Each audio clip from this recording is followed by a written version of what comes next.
Welcome, dear listeners, to History with Herodotus, where we embark on a journey through the annals of time to uncover the secrets of our shared human experience. Today we find ourselves on the shores of the East China Sea, gazing out upon the tranquil waters that lap against the rugged coastline of Okinawa, an island whose strategic importance would one day become the focal point of one of the most brutal battles of the Second World War. As we delve into the origins of the Battle of Okinawa, let us first set our minds on the historical context that gave rise to this pivotal event. It is a tale of empires, of expansion, and of the intricate dance between nations that would ultimately lead to the fateful confrontation on these sun-kissed shores. In the early 20th century, Japan, under the imperial ambitions of Emperor Hirohito, began its aggressive expansion into East Asia. The Japanese military, fueled by a desire for resources and territory, sought to establish itself as a dominant power in the region. The seeds of this conflict were sown in the late 19th century, when Japan first began to assert its influence over the Ryukyu Kingdom, an independent state that had long maintained a delicate balance between China and Japan. In 1879, Japan annexed the Ryukyu Kingdom, incorporating it into the Japanese Empire as Okinawa Prefecture. This move was met with resistance from the native Ryukyuan population, who had long maintained their own distinct culture and traditions. As we explore the historical currents that have brought us to this moment, it becomes clear that the Battle of Okinawa was not an isolated event, but rather a culmination of decades of imperial expansion and cultural suppression.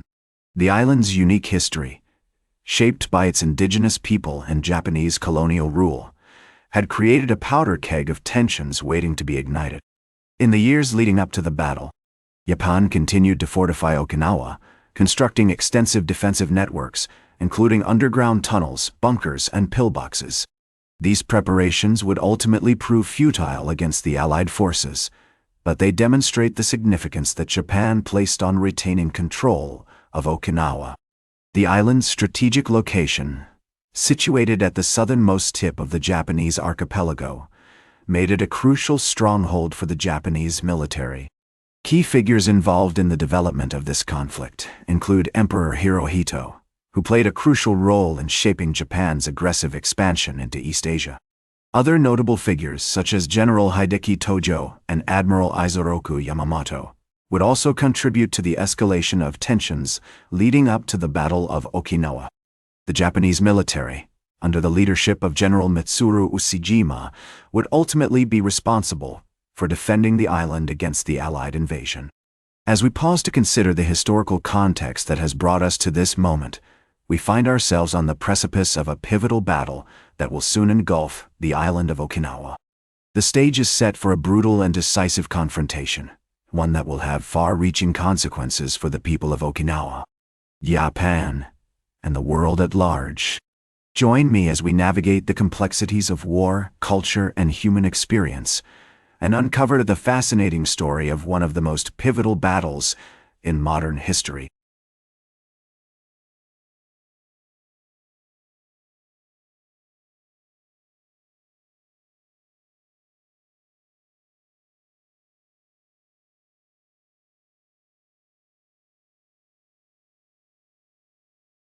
Welcome back to History with Herodotus, where we continue our exploration of the Battle of Okinawa, one of the most pivotal and brutal conflicts of the Second World War. As we delve into the heart of this battle, we find ourselves in the midst of a maelstrom of violence and destruction, as Allied forces clashed with the Japanese military in a struggle that would ultimately decide the fate of the island. The Allied invasion of Okinawa, codenamed Operation Iceberg, began on April 1, 1945, as American forces, supported by British and Canadian troops, landed on the western coast of the island.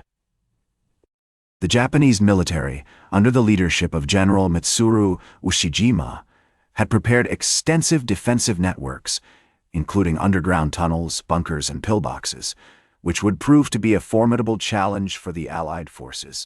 As the battle raged on, the Allies faced fierce resistance from the Japanese, who employed guerrilla tactics, including ambushes, sniping, and sabotage, to slow down the enemy's advance. The terrain of Okinawa, with its rugged hills, caves, and dense foliage, proved to be an ideal battleground for the Japanese, allowing them to launch surprise attacks and retreat into the safety of their underground fortifications. One of the most significant events of the battle was the capture of the Maeda Escarpment, a strategic ridge that offered a commanding view of the surrounding area. The escarpment was heavily fortified by the Japanese, who had constructed a complex network of tunnels, bunkers, and gun emplacements. After days of intense fighting, the Allies finally managed to secure the escarpment, but at great cost in lives and equipment. As we reflect on the bravery and sacrifice of the soldiers who fought in this battle, we are reminded of the words of General Simon Bolivar Buckner, Jr., the commander of the Allied forces, who said, "The fight for Okinawa will be a long and bloody one." Indeed, the battle would prove to be one of the bloodiest of the war, with over 72,000 Allied casualties, including more than 12,000 deaths. The Japanese military also suffered heavily, with estimates suggesting that over 110,000 soldiers were killed or wounded during the battle. The native Okinawan population was not spared either, with many civilians caught in the crossfire and forced to flee their homes. The battle would ultimately last for 83 days, ending on June 22, 1945, when the Japanese forces finally surrendered.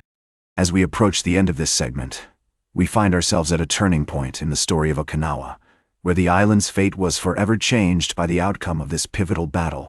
The consequences of the Battle of Okinawa would be far-reaching, shaping the course of history and leaving an indelible mark on the people and culture of the island. Join me as we conclude our journey through the annals of time and uncover the fascinating story of one of the most pivotal battles in modern history. Welcome back to History with Herodotus, where we conclude our exploration of the Battle of Okinawa, one of the most pivotal and brutal conflicts of the Second World War. As we delve into the aftermath of this battle, we find ourselves in a landscape forever changed by the devastating consequences of war. The surrender of Japanese forces on June 22, 1945, marked the beginning of a long and arduous process of reconstruction and recovery for the island of Okinawa. The native Okinawan population, who had suffered greatly during the battle, faced significant challenges in rebuilding their lives and communities. Many had lost their homes, livelihoods, and loved ones, and were forced to endure the harsh conditions of refugee camps. The Allied forces, led by the United States, played a crucial role in the reconstruction efforts, providing food, shelter, and medical aid to the displaced population. However, the process was slow and often hindered by bureaucratic red tape and cultural misunderstandings. The Okinawan people, who had been subjected to Japanese rule for centuries, struggled to adapt to their new status as an occupied territory under American administration. One of the most significant consequences of the Battle of Okinawa was the imposition of American military rule on the island. The United States established a military government, which would remain in place until 1972, when Okinawa was officially returned to Japan. During this period, the Okinawan people were subject to strict controls and regulations, including censorship, curfews, and restrictions on travel and assembly. Despite these challenges, the Okinawan people showed remarkable resilience and determination in rebuilding their communities. Many worked tirelessly to restore their homes, farms, and businesses, while others became involved in the growing movement for Okinawan independence. This movement, which would gain momentum in the decades following the war, sought to establish Okinawa as a sovereign nation, free from Japanese and American control. The Battle of Okinawa also had significant implications for the broader context of the Second World War. The capture of the island provided the Allies with a crucial strategic location for launching air raids against mainland Japan, which would ultimately contribute to the Japanese surrender in August 1945. The battle also marked a turning point in the war, as it demonstrated the determination and resolve of the Allied forces to bring the conflict to a swift and decisive end. As we reflect on the legacy of the Battle of Okinawa, we are reminded of the profound impact that war has on individuals, communities, and nations. The battle resulted in the loss of over 240,000 lives, including military personnel, civilians, and prisoners of war. It also left deep scars on the landscape and culture of Okinawa, which would take decades to heal.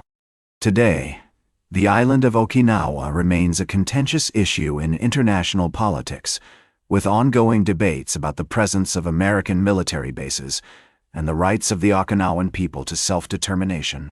As we conclude our journey through the annals of time, we are reminded of the importance of remembering and learning from the past in order to build a more just and peaceful future for all. In the words of the Okinawan poet, Tatsuhiro Oshiro, "The war may be over, but its legacy lives on." A reminder of the devastating consequences of conflict and the enduring spirit of the human heart. As we bid farewell to this chapter in history, we honor the memories of those who lived through this pivotal battle, and we strive to create a world where such tragedies are never repeated. That's all for today's History with Herodotus. Remember to like, share, and subscribe. And until next time, remember that to understand the present, we must first understand the past.